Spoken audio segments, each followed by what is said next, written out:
Welcome to another deck profile. All these other times you see me do Blue Eyes, this time Dark Magician. Yeah, this is definitely not the best deck in the world. It probably really needs a lot of work. It's pretty flawed, but I'm putting this out there so probably somebody would be able to take this concept and improve it. Let's start. Let's go with 2 Dark Magicians. I'm using 2 instead of 3 because whenever I use 3 it clogs up my hand pretty much. Plus you only need 2 because you'll be running the 3 skilled Dark Magicians.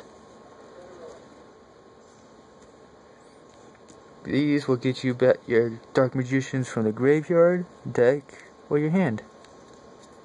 Plus there's plenty of other ways to get Dark Magician. Then there's 3 breakers. If you don't know what breaker does by now, you're probably brand new to the game. Breaker destroys back row. 2 Endymion. They're relatively easy to get out as long as you have the Citadel on the field. It also gets you spell cards back from the graveyard, and it has a destruction effect. There's 2 magical exemplars. They're wells, spell counter wells. They could also get you spell counters back from the graveyard. Spell casters. There's 3 arcane magicians. Here's 2 defenders, 2 old vindictives, 2 magician of faith because I don't have 3. Arcane apprentice for synchros. Dark magician girl. It's going to be pretty much impossible to find another Dark Magician girl that somebody's willing to give up. Summoner Monk, Frequency Magician, which is both a for synchros and its effect, and Sorcerer Dark Magic. Why? Because Sorcerer pretty much stops decks dead. They want a bottomless? Nope. Torrential? Nope. Vanities? Nope. Plus it's 3200 attack, which overpowers most other cards. As for the spells, I get 2 magical dimensions, 2 terraforming, 2 spell power grasp instead of 3 because I only have 2. 2 MSTs. I usually ever run 2 in a deck. 1 Citadel. You only need 1 because of the terraformings. The only way this is going to be destroyed at all is if your opponent MSTs it as it activates. That's pretty much it. Otherwise, they can't touch it. They could try, but they're not going to be very successful. Swords of Revealing Light, Spell Absorption.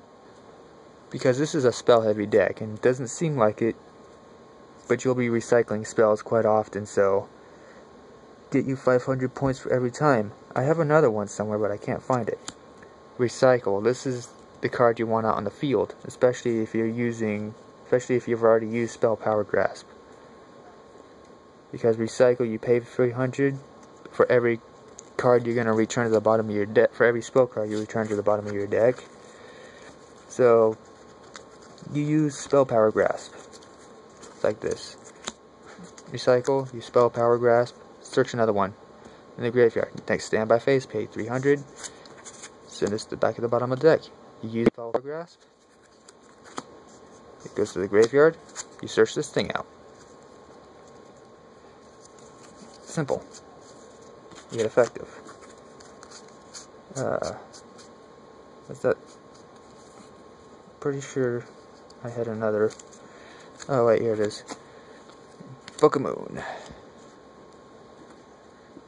And as for the traps, there's very few but very important. There's Pitch Black Power Stone and 2 Magician Circles. These are mainly to get the Dark Magician girl out. So As for the Synchros, the only one I have is Tempest Magician. I traded my Arcanite off for Allied Justice Catastra and Heliopolis for my Blue Eyes deck. But it was worth it. Synchros, I have level 2 tuners in there. You could use others like I guess, well, you can't really use Stardust Dragon, but well, yeah, no. Cards like Goyo Guardian and stuff, you know, just pick one. But this is a concept, and it's pretty interesting. And I hope somebody can make something of this. Until next time.